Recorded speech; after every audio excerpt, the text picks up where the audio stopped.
And it's as we've all stated, it's if then, if when, and specific conditions need to be met. And then I can look at, like I said, what's the performance of Tuesdays over the last 10 years in October. I can review that, and I can see if London goes long, that there could be a 56 to 70% chance that New York's going to go long too. And constructing those data models, I've been able to trade with more probability. And within the probability in the data has also come more consistency.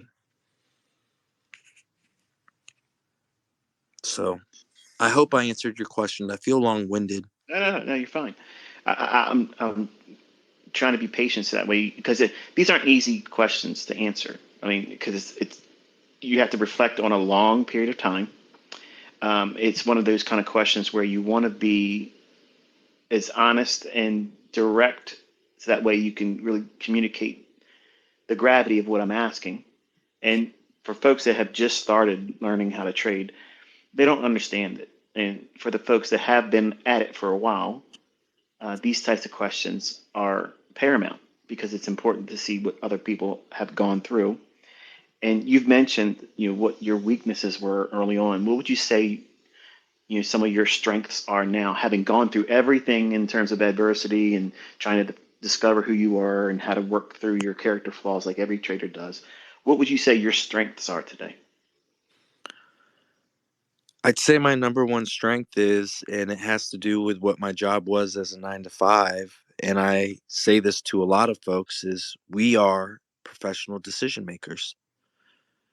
And I feel like I have wisdom and experience and reflection that today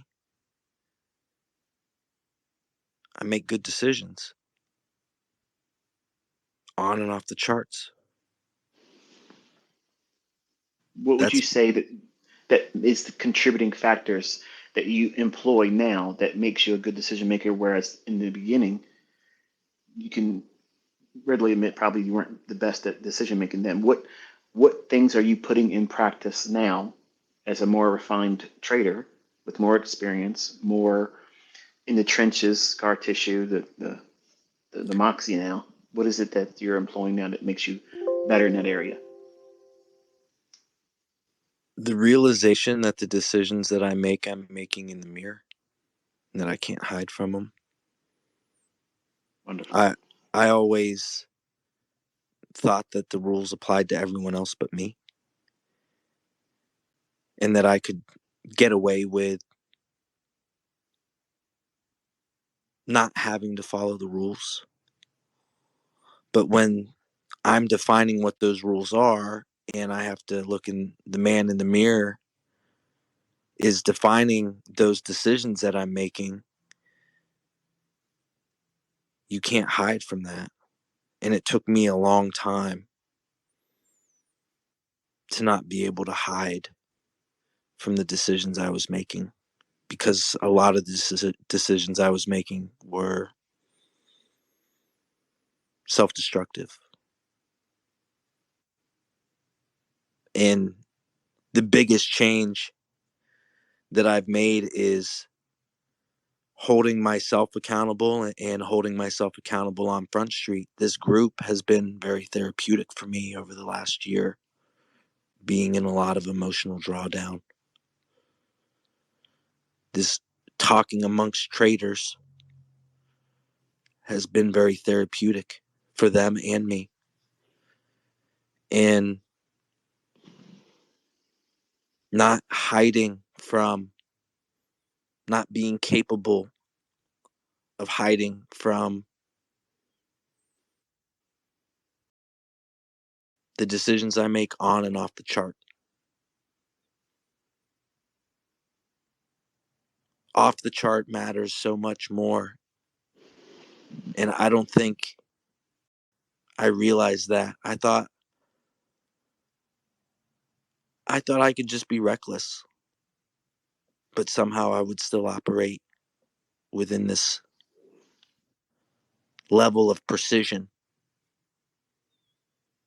And I would make reckless decisions. I would do reckless things.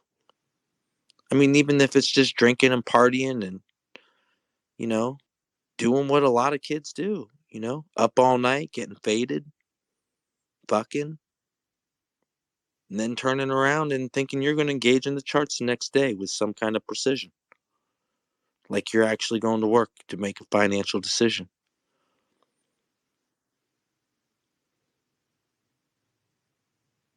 Do you think that in the early stages of your trading, did you ever use trading as an escape from whatever you were feeling at the time? Like you just feel like you wanted to win something to feel like you were a winner for the sake of winning that trade?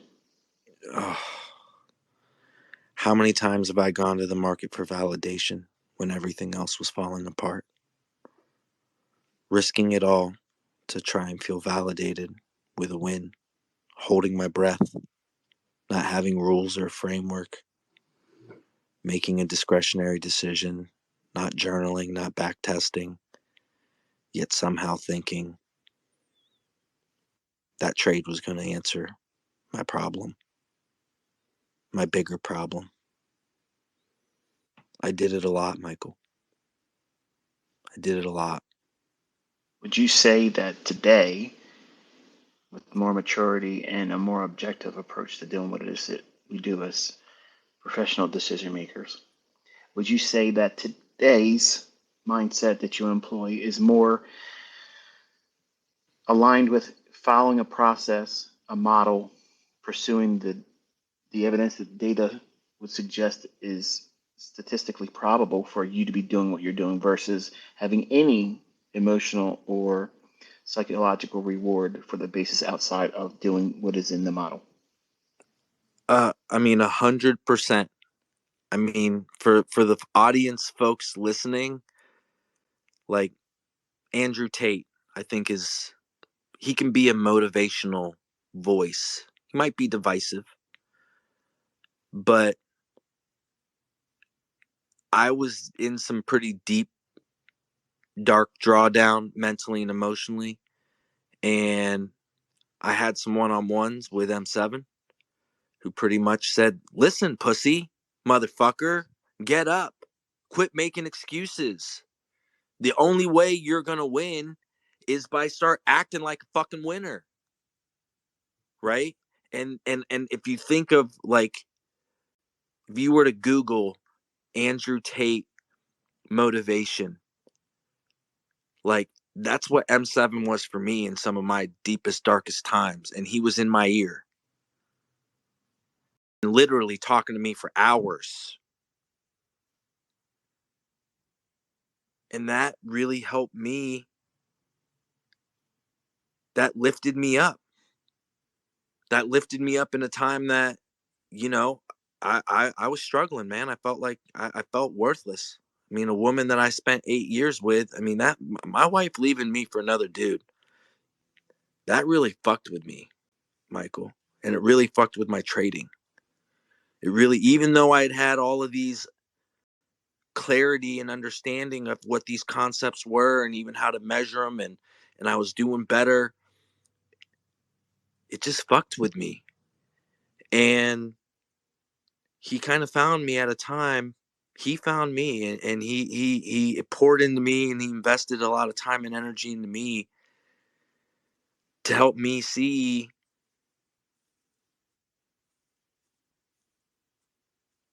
what my potential was. And he was like an Andrew Tate voice of like, you're a winner, you can win, you know how to win, you're not a pussy, you're not weak. Get the fuck up and be who you are. Realize your own potential. There's a zillion fucking women out there. And guess what? All of them want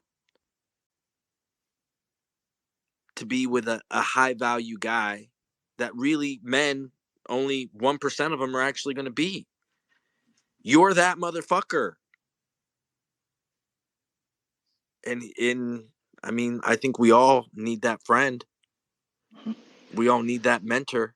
We all need that shoulder. And he really was that for me, man. He really was. Not only that, like just all the statistics and data and the way he was able for me to supercharge your concepts really made me more inclusive. Like I'd see the Twitter beef and this tribal, like, oh no, fuck you, no, fuck you, oh no, my way's better, no, my way's better. It's like, hold on, hold on. We're all adults here. We're all adults. And if I were to tell you that I've found a way successfully to blend A and B to create my own version of C, and that works, and it doesn't contradict, and they play nice together. Like, do y'all really need to argue and fight about all of this? And instead of arguing and fighting, it's again inclusive, and I've embraced blending your concepts with his concepts, and finding my own way to trade, and it has developed consistency and models that are utilizing your models and his models as confluences, ways of stacking up. It's not just one thing, right? It's all these ingredients going into a cake. And yeah, man. And what comes out is consistency. And after you get consistency, then comes profitability. And then we all get to deal with within profitability, dealing with, then it's not a question of fear, insecurity, but then it's the other side of the spectrum. It's overconfidence, it's greed. In the yin and the yang of trading, like first you don't know what the fuck you're doing. And then once you know what you're doing, you still don't know what the fuck you're doing. Because you just get to be on the other end. So that yin and yang of not knowing what you don't know, but then knowing what you know, but then you don't know what you don't know. And that swing, I think, focusing on a framework, focusing on a model, focusing on consistency, that's that's what we preach every day. That's what I try and utilize this platform for every day, is to talk to the 20-year-old myself who hasn't gone through the difficult, arduous, lonely, dark journey that is binding consistency. I mean, fuck profit, because you ain't gonna, if you're profitable, you're a fraud.